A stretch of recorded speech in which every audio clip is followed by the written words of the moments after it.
बिस्मिल्लाहिर्रहमानिर्रहीम।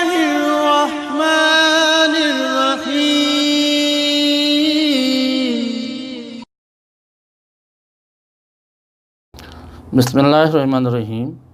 अल्हम्दुलिल्लाहि रब्बिल आलमीन वस्सलातु वस्सलामु मुहम्मदिन व अला आलिहि तय्यबीन अत्ताहिरीन। मोहतरम सामीन, सुखन सिंध ॿोली ऐं जीजल अमड़ जी ॿोली सां तव्हांजी ख़िदमत में अलक़ाब अमीर अल मोमिनीन जेके आहिनि से तव्हांजी ख़िदमत में हाज़िर करे रहिया आहियूं।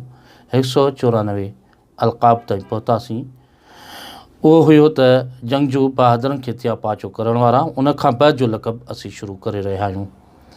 वॾी तादाद में मर्दाने जंग खे पंहिंजी तलवारनि जे मौजुनि में ग़र्क़ करे छॾण वारा बि अली इब्न अबी तालिब ऐं केतिरनि ई कसीर तादाद में मौरका आराई करण वारनि शयातीन खे पंहिंजी तेगे शरर बार जे शोलनि सां साड़े राख करे छॾण वारा बि अली इब्न अबी तालिब आहिनि।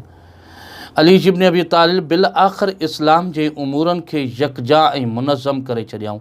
इस्लाम केतिरो विखिड़ी वियो हुयो ऐं कहिड़े तल्ख़ तश्त में पहुतो हुयो जेको ख़ारदार तश्त हुयो, जेको ख़र्तल किताद हुयो, जंहिंखे छूहण बि जेको आहे सो मुश्किल हुयो, जंहिंखे ॿियनि उमूरनि खे त सहल हुयो, लेकिन इन ख़िलाफ़त खे ऐं उन्हनि इस्लामी उमूरनि खे यकजा ऐं मुनज़म करणु एॾो मुश्किल थी चुको हुयो।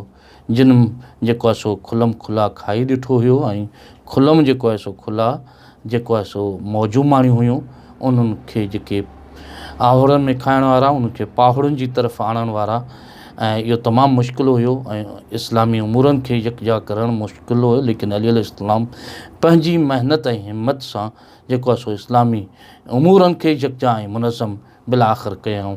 औलादे हाशिम जो फ़याज़ तरीन इंसान शुजात में पेशगाम अली इब्न अबी तालिब आहिनि। वल्हम्दुलिल्लाहि रब्बिल आलमीन।